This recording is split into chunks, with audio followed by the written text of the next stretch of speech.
اسمعوا يا جماعة الفيديو للآخر عشان تعرفوا كل تفاصيل وفاة حج حسين. وفاة حج حسين خطيب رؤيا قاسم اليوم الجمعة بتاريخ 2/6/2023 توفى رحمة الله تعالى حج حسين العكيلي خطيب رؤيا قاسم. سبب وفاة حج حسين العكيلي يا جماعة إنه تعرض لحادث سير مؤلم، بس في الحادث اللي تعرض له حج حسين العكيلي أدى إلى وفاته. وحج حسين العكيلي يا جماعة اتولد في مدينة بغداد فيها الجمهورية العراقية، وبيعد من أشهر الشخصيات على مواقع التواصل الاجتماعي.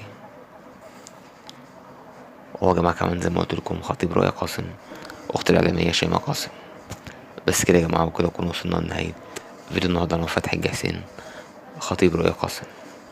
متنسوش لايك واشتراك في القناة، والسلام عليكم ورحمة الله وبركاته.